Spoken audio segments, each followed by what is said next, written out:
নমস্কার, আমি ডক্টর অর্ণব দত্ত, মনোরোগ বিশেষজ্ঞ।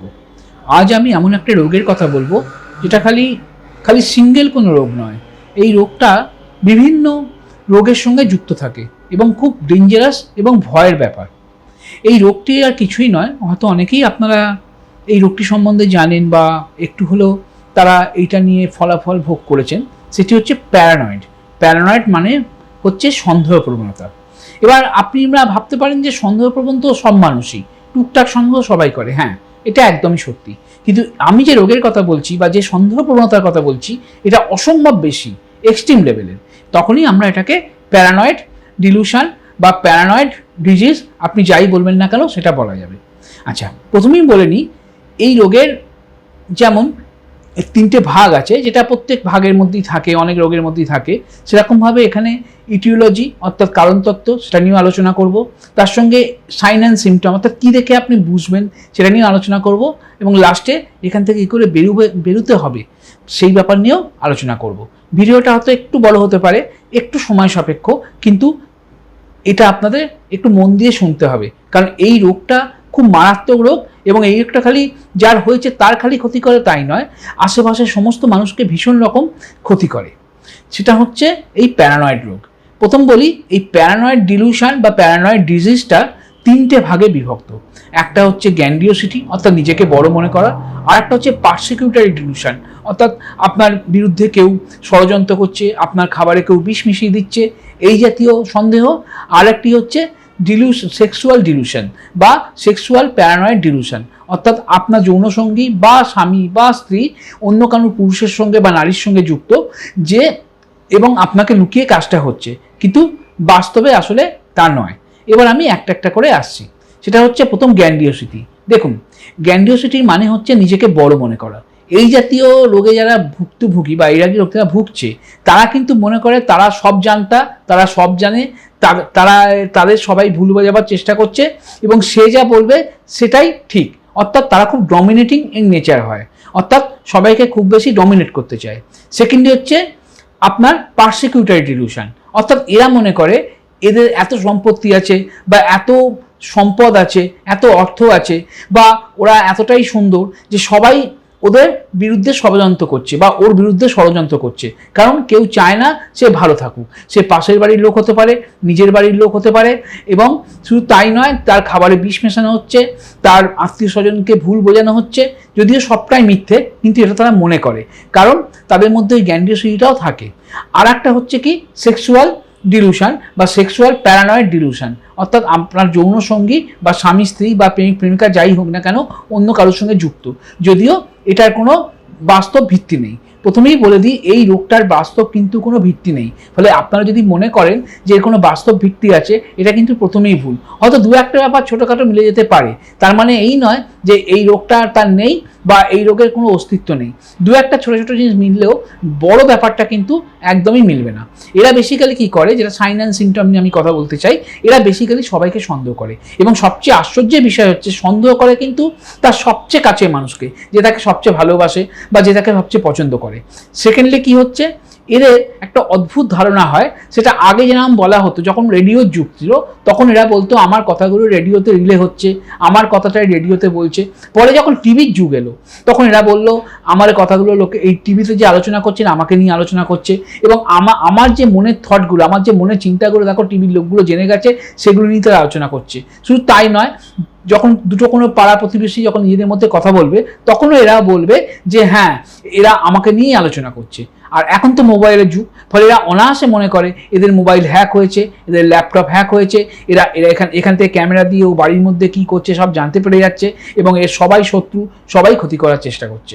এবার সমস্যাটা হচ্ছে কি, আপনি তো কিছুতে তাকে প্রমাণ করতে পারবেন না বা বোঝাতে পারবেন না যে এইটা তোমার ভ্রান্ত ধারণা। এর পেছনে যে কারণগুলো আছে সেটা নিয়ে এবার আমি আস্তে আস্তে আলোচনা করছি। যদিও এই ভিডিওটা খুবই ছোট সময়ের মধ্যে আমাকে বলতে হচ্ছে, তাই হয়তো অনেকগুলো পয়েন্ট আমাকে স্কিপ করতে হচ্ছে। তাই এই রোগ যদি হয়, প্রথম থেকেই বলে দিচ্ছি, ডাক্তারের সাহায্য ছাড়া এই রোগ থেকে কিন্তু আপনারা বেরোতে পারবেন না। আচ্ছা, যেটা বলার ছিল সেটা হচ্ছে এদের ব্যাপারটা হচ্ছে কি, এরা সবসময় যেটা মনে করে নিজেরা বড়, সেরকমভাবে এরা কিন্তু মনে করে যে আমি যা বলবো সেটাই সত্যি, আমার বাইরে কিছু নেই। এবার ইটিওলজি হচ্ছে কী করে, অর্থাৎ কারণতত্ত্ব।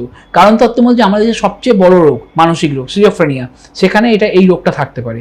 তারপর হচ্ছে কি mood disorder, BPMD-1 bipolar mood disorder 1 বা BPMD-2 বাইপোলার মুড ডিসঅর্ডার 2, এই তিনটে বড় বড় রোগ সেখানেও সঙ্গে থাকতে পারে।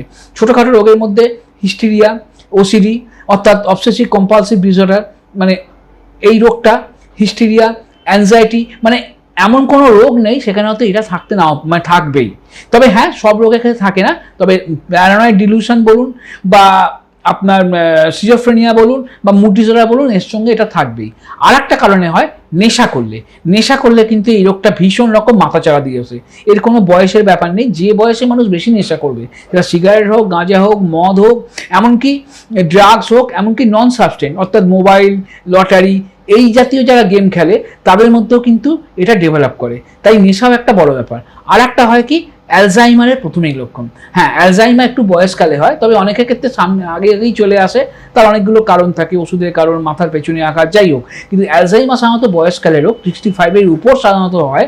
সেই ক্ষেত্রে রোগের প্রাথমিক লক্ষণও কিন্তু এগুলো, তারা এই সন্দেহ করতে শুরু করে। তো এতগুলো রোগকে মিলিয়ে এই প্যারানয়েড রোগটা তৈরি হয়। অর্থাৎ প্যারানয়েড রোগ হচ্ছে জাস্ট একটা ফলাফল, রোগের কারণটা কিন্তু এর পেছনে। এই প্যারানয়েড রোগীরা অনেক সময় একা একা কথা বলে, একা একা হাসে, আবার একা একা গল্প করে কারোর সঙ্গে, যেটা আপনি দেখবেন তারা কেউ নেই, কিন্তু সে হ্যালুসিনেশন, ডিলুশন সবইতেই ভুগতে থাকে। এবং এই রোগটা হলে শুধু নিজে নয়, আশেপাশের মানুষকে তারা ভীষণ রকম বিরক্ত করে। শুধু তাই নয়, এদের মধ্যে অনেকের যেমন আত্মহত্যা প্রবণতা দেখা দেয়, তেমনি অপরকে মারধর করার ইতিহাসও আছে। অর্থাৎ অপরকে রেগে গিয়ে শুধু শুধু মারধর করা, তার সঙ্গে ঝগড়াঝাঁটি করা, জিনিসপত্র ছুঁড়ে ফেলা, জিনিসপত্র ভেঙে ফেলা, অকারণে মানুষের সঙ্গে পায়ে লাগিয়ে ঝগড়া করা, দুম করে কেঁদে ফেলা, দুম করে হাসা। শুধু তাই নয়, আত্মহত্যা করার চেষ্টা করা, যেটা বলছিলাম, এবং নিজেকে হার্ম করা, হয়তো হাতে ব্লেড চালিয়ে দিল বা আঙুল কেটে দিল, এই জাতীয় কিছু একটা খারাপ কাজও এরা করতে পারে। এতে কি হবে, এতে সমস্যা হবে কি, নিজে যেমন ক্ষতিগ্রস্ত হবে, তেমনি কিন্তু এরা আশেপাশের মানুষকে এবং নিজের প্রিয় মানুষকে মনেও কষ্ট দেবে এবং অজান্তে। তবে এই জায়গা থেকে আপনি বেরোবেন কি করে? এই জায়গা থেকে বেরোতে গেলে আপনাকে কিন্তু ডাক্তারের সাহায্য নিতেই হবে। প্রথমেই বলে দিই, এই যে রোগটা, এই রোগের ম্যানেজমেন্টটা খুবই শক্ত। কোনো সাইকোলজিস্টের পক্ষে কিন্তু এই রোগটা সামলানো সম্ভব নয়। এটা কাউন্সেলিং করে হবে না, এটা পুরো মেডিকেশন করতে হবে। হ্যাঁ, আমি হোমিওপ্যাথি ডক্টর, এক্ষেত্রে হয়তো আপনার এই ওষুধের কোনো সাইড এফেক্ট থাকবে না, কিন্তু আপনারা যে প্যাথেই দেখান না কেন, ডক্টর ছাড়া, সাইকিয়াট্রিস্ট ছাড়া কিন্তু এই রোগ ভালো হবে না। কারণ এই রোগ যখন হয় মানুষের মধ্যে, তখন কিন্তু তার নিউরো ট্রান্সমিটারটা পুরো গন্ডগোল হয়ে থাকে। সেটা নেশার কারণেই হোক, কি সিজোফ্রেনিয়া, কি মুড ডিসঅর্ডার যে রোগগুলো বললাম তার কারণেই হোক। তাই এই জিনিসটা ঠিকঠাক করতে গেলে ওষুধ খেয়ে প্রথমে তাকে ওই লেভেলে আনতে হবে, তারপর তাকে কাউন্সেলিং করা যায়। এবং এরম ব্যাপার দেখা গেছে, এরা যেহেতু সবাইকে সন্দেহ করে, খেতে চায় না বাড়িতে, তাই ওদের ওষুধ খাওয়ানো সম্ভব হয় না। মানে আপনি যে কোনো খাবারের সঙ্গে ওষুধ মিশিয়ে দেবেন, তাও এরা খেতে চাইবে না, জলও খেতে চায় না। কিন্তু এরা আবার দেখবেন বাইরে গিয়ে খেয়ে আসছে, রেস্টুরেন্টে খেয়ে আসছে, নেমন্তন্ন বাড়িতে গিয়ে খেয়ে আসছে, বা যেখানে অনেক মানুষ খাচ্ছে সেখানে গিয়ে খেয়ে আসছে। কারণ তাদের মধ্যে তাদের ধারণা আছে এখানে প্রচুর লোক খাচ্ছে, এখানে আমাকে কেউ বিষ মেশাবে না। কিন্তু বাড়ির লোক যদি আমাকে আলাদা করে খাবার দেয়, তার মধ্যে নিশ্চয়ই কোনো বিষ মেশানো আছে। কারণ এটাই তাই, সন্দেহপূর্ণ রোগটাই তাই।